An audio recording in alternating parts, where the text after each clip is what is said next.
11 నెలల కాంగ్రెస్ పాలనలో ప్రజలు అన్ని కోల్పోయారని ఆధారాలతో సహా చర్చకు సిద్దమని ముఖ్యమంత్రి రేవంత్ రెడ్డికి మాజీ మంత్రి హరీష్ రావు సవాల్ విసిరారు.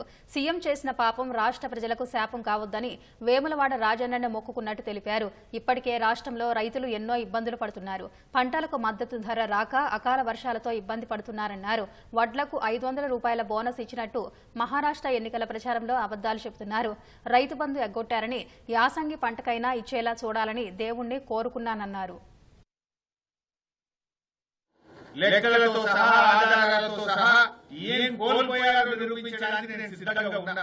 ఏమి పొందారో చెప్పడానికి మీరు సిద్ధంగా ఉన్నారా అని నేను అడుగుతా ఉన్నా. వ్యవసాయ రంగం మీద మాట్లాడదామా, సంక్షేమ రంగం మీద మాట్లాడదామా, విద్యపై మాట్లాడదామా, అప్పుల మీద మాట్లాడదామా, ఏ టాపిక్ మీద మాట్లాడదామో నేను చర్చకు సిద్ధం.